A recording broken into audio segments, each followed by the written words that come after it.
Beyond the palm trees and partiers at this popular beach destination, something truly unsettling lies underneath the surface. In March of 2023, we tried to get to the bottom of it. In some of the most coveted beach towns in Mexico, where Americans flock for vacation, corrupt pharmacies are selling fake pharmaceuticals cut with dangerous drugs. My name is Adam Akhtar, and with the help of a brave team, we went to over 150 pharmacies to try and expose this problem. It was eye-opening, bizarre, and even terrifying at times. The risk was staggering and immediately apparent, but what was at stake felt drastically more important. We went to visit a woman named Sandra Bagwell. She lives in deep South Texas, right on the border of Mexico. Tragically, for Sandra, this problem hit extremely close to home. They were coaching me as far as, okay, you need to give him CPR and all of that, but I knew he was gone. Like there was, I knew he was gone. He had been gone for hours. He and a friend went to Mexico just for fun and purchased pills at a pharmacy that he thought were Percocet and came home that night in a great mood. We don't know at what time he took that pill, but he did not wake up the next day. The DA tested the pills, and the amount of one pill was 5 times the lethal limit. So that one pill could have killed 5 to 6 people. And it was fentanyl? It was fentanyl, yes. It was a white little bottle labeled Percocet. Everything was in English except for the expiration date. The news of laced pharmaceuticals and seemingly legitimate pharmacies was extremely concerning, and we knew something had to be done. It soon dawned on us that we were the ones who had to do it. Whether we liked it or not, we were better suited to investigate this threat than most. Since 2011, we have been researching and manufacturing drug checking kits, helping countless people stay safe by detecting whether or not their drugs contain deadly adulterants like fentanyl. We documented this process in a previous documentary film called What's in My Baggie. Bath salt, Sean. It's bath salts? It's bath salts? Yeah, it's probably 4 mech from what it looks like. It's not. This kid's got fucking bath salts. He tried to feed his bath salts. Given our history and capabilities, the decision to go to Mexico felt like an obligation, a necessity. Yeah, when I saw that article come out with the study, I was like, okay, now I know that there's something going on, and I know that it goes way deeper than what's in this study and in this article. But I saw that and I was like, man, like they don't really realize the depth of what's going on here, and so somebody has to go down there and uncover that. So I had this idea, and this individual who I'd worked with, he was like, hell yes. So we went down there to investigate ourselves and to try and inform the public, and it turned out that it was actually much worse than even I had imagined. In April 2023, Tyler Armstrong and I flew down to Mexico. We visited tourist-heavy cities where these predatory pharmacies are common: Tijuana, Cabo, Puerto Vallarta, Tulum, Cancun, and Cozumel. It was astonishing how many of these pharmacies there were. There were too many to count. The number was truly staggering.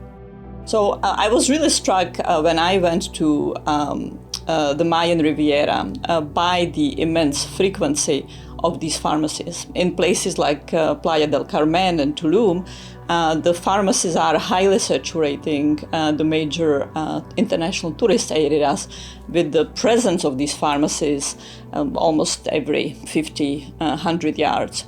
Certainly way beyond what local people could be utilizing for their medical needs.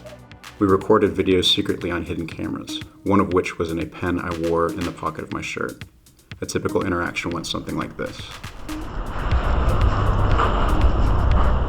Hola. ¿Qué tal, amigo? ¿Hablas inglés? Sí. Xanax? Xanax. What Xanax you need? 1 milligram. The 1 milligram? Yeah. We have the 2 milligram. Just 2 milligrams? Yeah. Okay. Pharmaprem? Yeah, but we have only but this. You want to buy the singles or? Yeah, I'd like to try one and then I'd like more. Yeah, but it's only. Is it $3 per pill? Okay, I'll take one to start. Yep. No, only buy it by the 10 pills or more. 10 pills or more? No, the 1 pill. Okay. We asked about Xanax, oxycodone, hydrocodone, Adderall, and steroids. and then we would often ask if they were real. These are real? Yeah. Yeah. And you're pretty sure these are real? Sí. Yeah, okay. Right. Biotreks. But sometimes the pharmacist would even admit their pills weren't legal. I'm sure about their products because I have clients that come back all the time, so that's mine. Oh, really? Yes. Okay, all right. And they tell me the Roxys are very good, so. Oh, are they? Okay, these little ones, huh? Yeah. They're very powerful. It's called a Roxy? Here they're called Roxy. Okay, all right. Well, it's an easy way, not very, for say the Oxycontin. It's not legal, so they say Roxy. Oh, I gotcha. Okay. One of the strangest experiences we had was when one pharmacist advised us on how to prepare veterinary ketamine for snorting. Microwave, you may lost it, Oh, see. Oh, yeah. Okay. That's real? Yeah, it's real. Yeah. Then we would ask how many pills they were willing to sell us. Is there a limit? Like, how many can I get? Doesn't matter. Okay, that's pretty good. How many of those can I get? Whatever.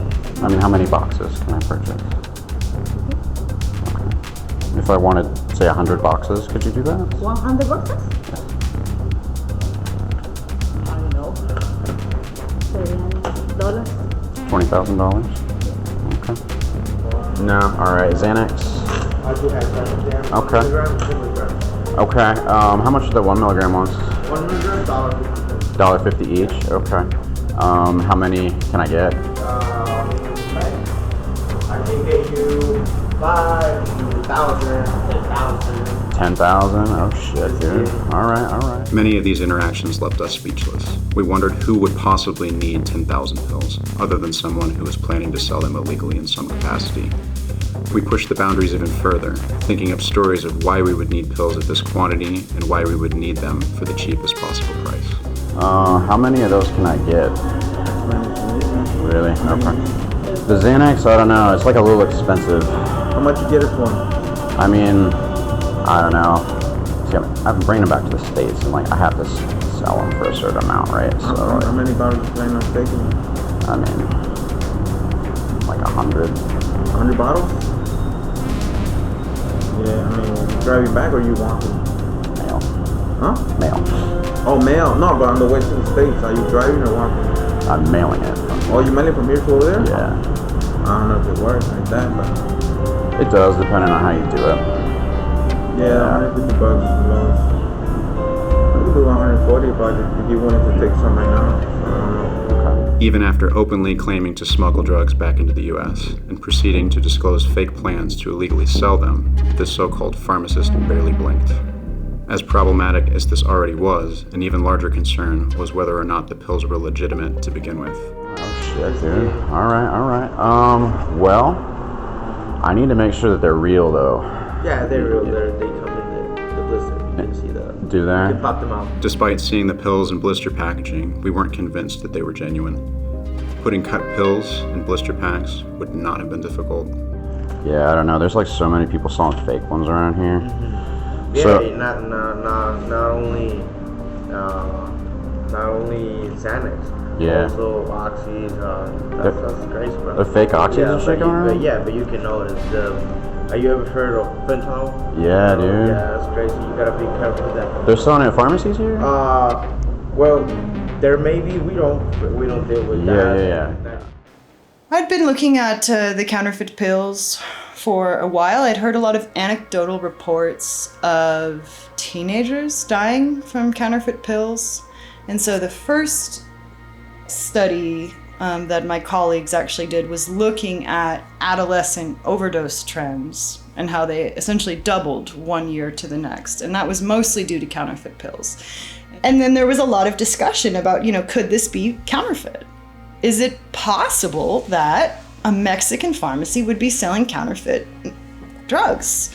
A lot of people said no. Even I was like, no, there's just no way. Because people talk a lot of smack about Mexico in general. But having lived there, a lot of what people say is untrue. You can live a high quality life, a safe existence in that country. And so I just didn't buy it. And yet, when we peeled back the curtain and started to look and pulled in a whole team of researchers, and went all across the country, sure enough, these pills were positive for fentanyl and heroin. So I went into some of these pharmacies and said that I had a very bad toothache. And I said, what can you sell me for it? And the pharmacist would pull out something claiming antibiotics as well as a bottle of a painkiller. And I said, look, I don't have a prescription, but I really have a terrible toothache. They said, oh, don't worry, no need for a prescription. And they sold me this bottle. I would say, the toothache is really bad. Can you give me something stronger for the pain, like Percocet? And they would pull out the bottle that didn't say Percocet and said, this is it. I said, oh, really? It doesn't say it's Percocet. And they said, oh, well, it's Percocet anyway. The price would be about $85 or the equivalent of $85 in pesos. I said, well, I don't have this money. I cannot pay for this with a credit card. I need to get cash. And I said, but I'm really concerned about bringing this to the United States because I don't have a prescription. And they said, oh, no worries, we can just mail it to you. So this happened in about 3 pharmacies, after which I started being followed and aborted the research. Is there any way that you can know if there's fentanyl in it? Because of how it looks. How it looks? You can search of the pill. If it's the M30 brand, you just look in the internet. M30. Okay. Pill. And you can go to. Look, here's a little difference.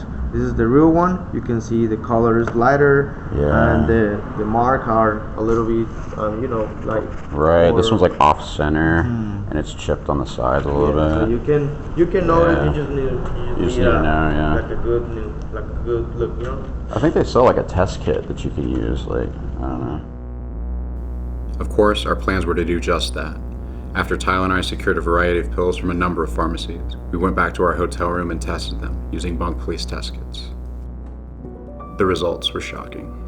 Of the 15 pills we tested purporting to be oxycodone, 8 were legitimate, 3 were unidentifiable, 3 had fentanyl, and 1 had fentanyl and xylazine. Of the 7 pills we tested purporting to be hydrocodone, 5 were legitimate, 1 had fentanyl, and 1 had fentanyl and xylazine. Of the 9 pills we tested purporting to be Adderall, none were legitimate. 2 were unidentifiable, 6 contained methamphetamine, and 1 contained Aminorex, which was removed from the US market in 1972 for causing pulmonary hypertension. We were astounded, and the results were worse than we feared.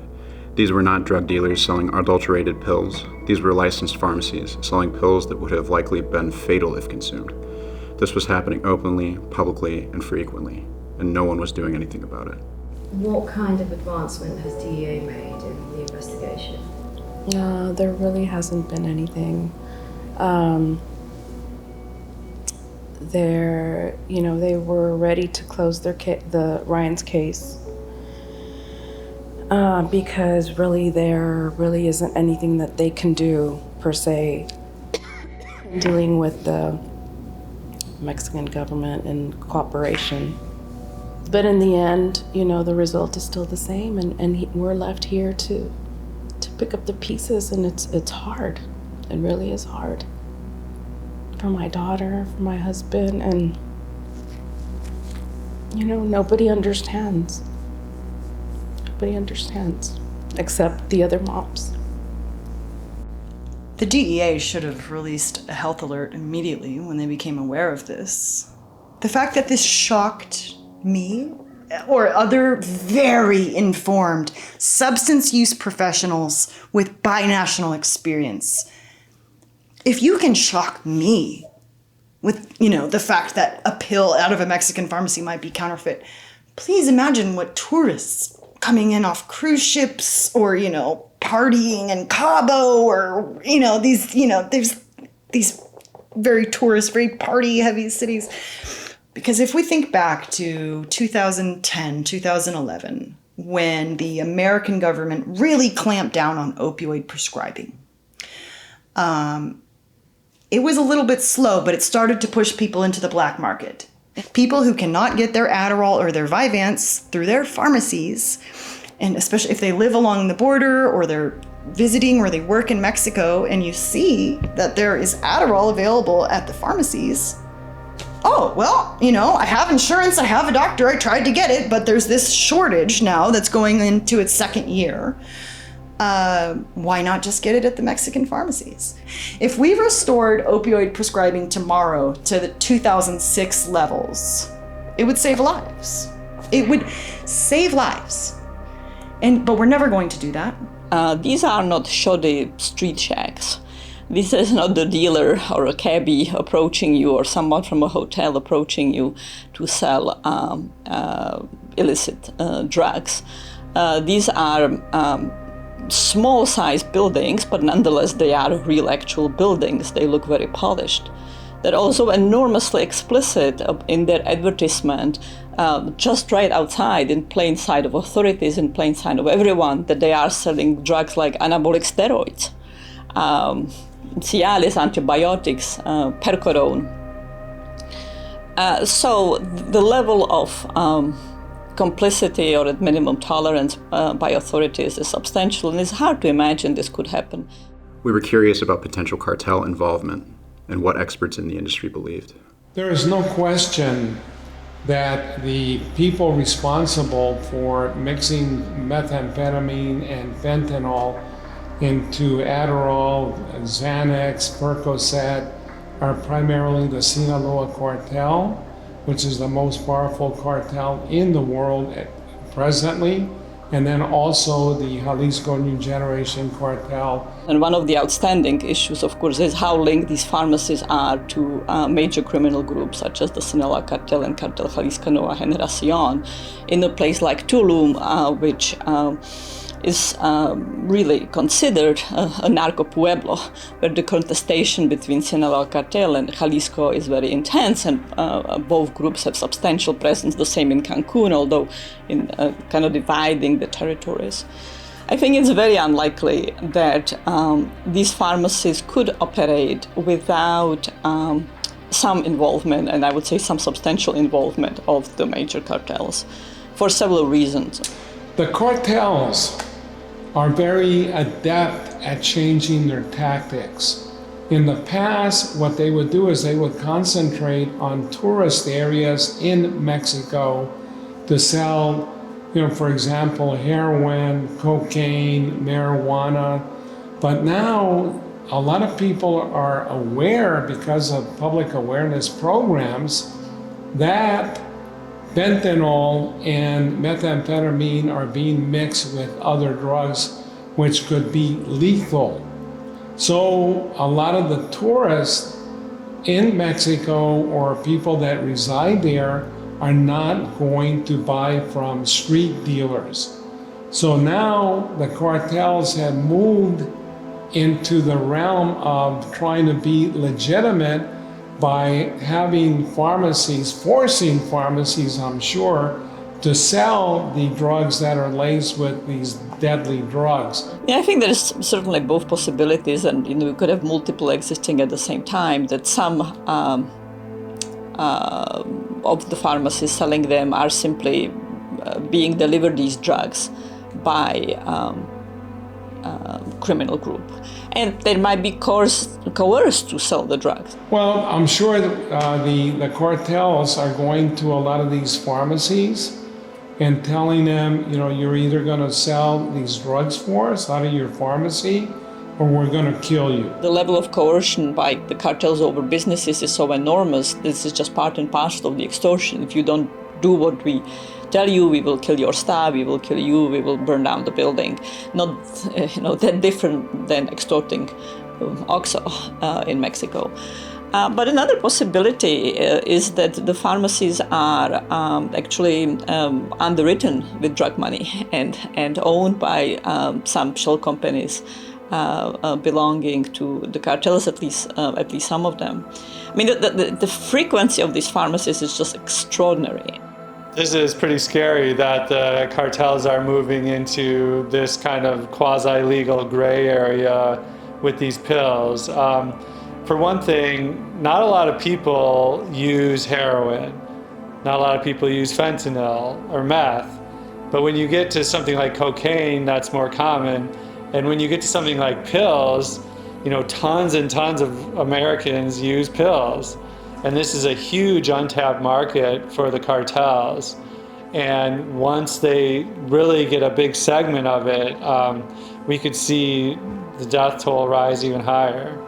This looks like a very systematic operation and effort by the cartels to entice a wide set of new customers as well as supply traditional customers.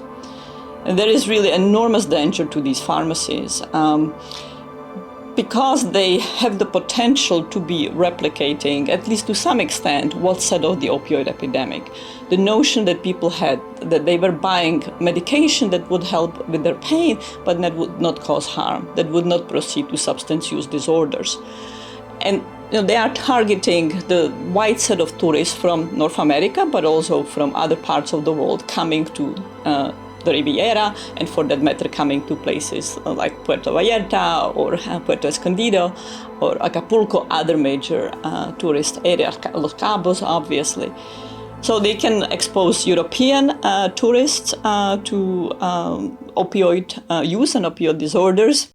In our quest to unravel this story, to truly expose the corruption in this tourist-facing system, our methods got riskier, and we began pushing the envelope as much as possible, almost to our detriment. I mean, yeah, I wanted to get them on camera saying this fucked up shit, you know, like, and so I took that too far. This woman gets a phone call from the cartel, I suppose, and she's like, and then she looks right at the hidden camera, and then she asks for my ID. I was like, no, you can't have my ID. But in that moment, it didn't really occur to me that she had taken that phone call, looked at my camera, and then asked for my ID. I didn't catch that.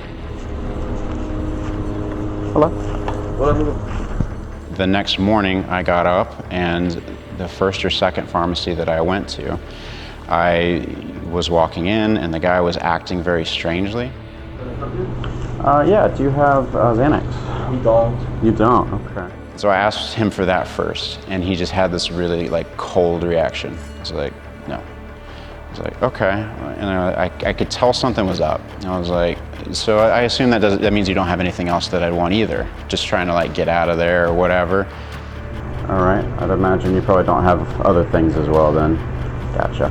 Thank you, sir. Yeah, so then as I'm walking out, he says, they're gonna cut your fucking head off as I'm walking the other direction. Yeah. Head off. What do you mean? Why would you say that? Bruce gonna chop my head off? What? Bruce, you said somebody's gonna chop my head off? What? I didn't say anything. That's what she just said. Huh. That dude just told me that they're gonna chop my head off. Really? Yeah. Let's get the fuck out of here. Let's go back. And we walk to the end of the street, get in an Uber, take that to our hotel, shave both of our beards off, go straight from there to the airport, and stay in the airport until we get a flight out. Fortunately, we made it back relatively unscathed. After we got home and the dust settled, we started traveling around the country, talking to experts about how to address this problem. I just testified in July 20th, 2023 in a congressional hearing that shutting down these pharmacies should be elevated to one of the very high priorities for U.S. diplomatic engagement with Mexico. This should be one of the premier tasks that we are asking them to do, quite apart from the flows of drugs to the United States. Mexican criminal groups, the narcos, are eating Mexico alive.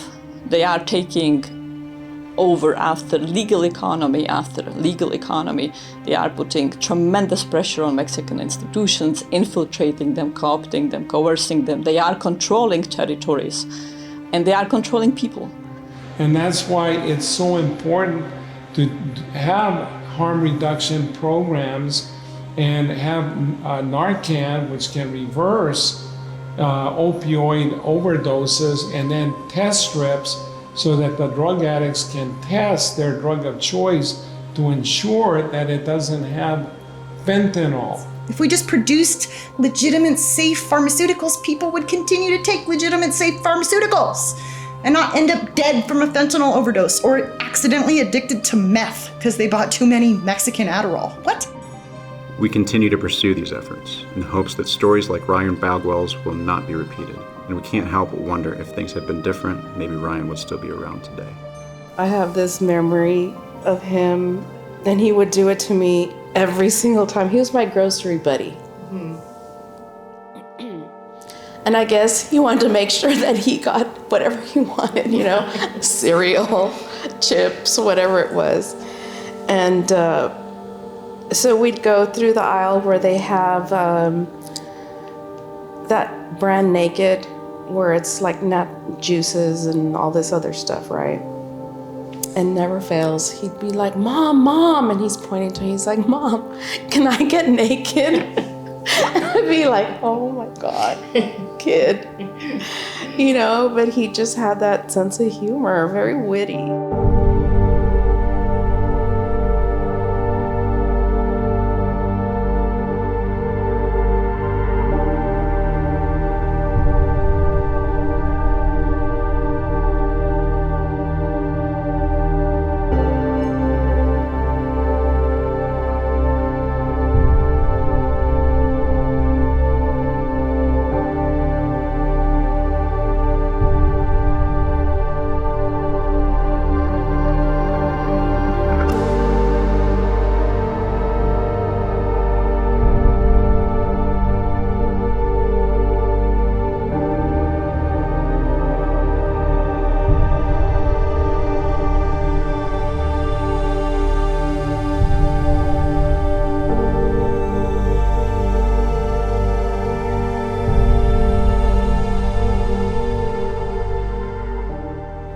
What you just watched is only a small portion of the story.